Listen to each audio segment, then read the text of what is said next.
বাবা মা হিসেবে আমরা দুজনেই এই প্রথমবার আমাদের ছোট্ট সোনা বিদ্যার্থীর জন্য কিছু করতে চলেছি, তাই এই দিনটার জন্য আমরা দুজনেই ভীষণ এক্সাইটেড ছিলাম। নমস্কার, আমি শ্রী, আবার একটা নতুন ব্লগে সবাইকে জানাই অনেক স্বাগত। দিনটা ছিল আমাদের ছোট্ট সোনার অন্নপ্রাশনের দিন। যেহেতু দিনের বেলাতেই অনুষ্ঠান, তাই সকাল থেকেই শুরু হয়েছে কাজের তোড়জোড়।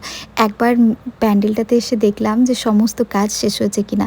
প্রায় শেষ মুহূর্তেই লাস্টের ওই লাইট আর ফ্যানগুলো লাগানো বাকি রয়েছে। এদিকে বাড়ির সামনে ছোট্ট সুন্দর করে একটা গেটও বানানো হয়েছে, আর চারিদিকে আমার ছোট্ট সোনার এইরকম পিকচার দিয়ে ব্যানার বানানো হয়েছে। দেখতে তো বেশ ভালোই লাগছে। সঙ্গে এইদিকে 4টে থেকে শুরু হয়েছে রান্নার জোগাড়। যে দাদা কুক করবেন ওনারা কাল রাত্রিতেই এসেছে, তাই আজ সকাল থেকেই শুরু করেছে রান্নার জোগাড়, কারণ 12টার মধ্যেই সমস্ত রান্না কমপ্লিট করতে হবে, আর অনেকগুলো পদ রান্নাও করতে হবে। সব মিলিয়ে প্রায় 500 জনের মতো আয়োজন রয়েছে। আর এইদিকে 6:30 বাজছে, স্নান করে আমি চলে এসেছি ওপরে, আর এদিকে আমাকে সাজানোর জন্য এই দিদিও চলে এসেছেন।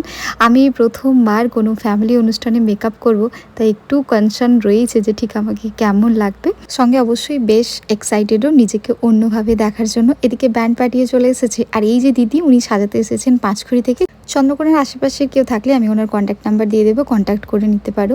আর এটা হলো আমার আজকের ফাইনাল লুক। কেমন লাগছে আমাকে অবশ্যই কমেন্টে জানিও। তবে আগের ভিডিওগুলো থেকে তোমাদের কাছ থেকে অনেক কমেন্টও পেয়েছি, তোমরা প্রত্যেকেই আমার এই লুকটাকে পছন্দ করেছো। সঙ্গে শাড়িটা কোথা থেকে নিয়েছি সেটার অনেক কমেন্ট পেয়েছি। শাড়িটা আমি নিয়েছিলাম আদি মোহিনীমোহন থেকে।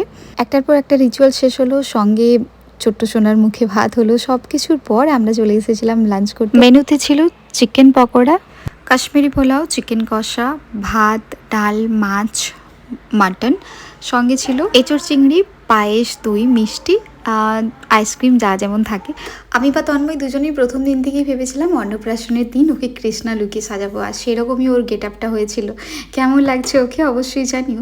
সঙ্গে সেকেন্ড হাফে ওকে পরিয়েছিলাম লাল রঙের একটা কুর্তা, আর ওর পাপার সঙ্গে ম্যাচ করে সাদা রঙের একটা প্যান্ট পরেছিল। আর তোমাদের আমার ভিডিও দেখতে কেমন লাগছে তা তো জানাবেই, সঙ্গে কে কোথা থেকে দেখছো সেটাও কমেন্টে জানিও। আজ তবে আসি, বাই।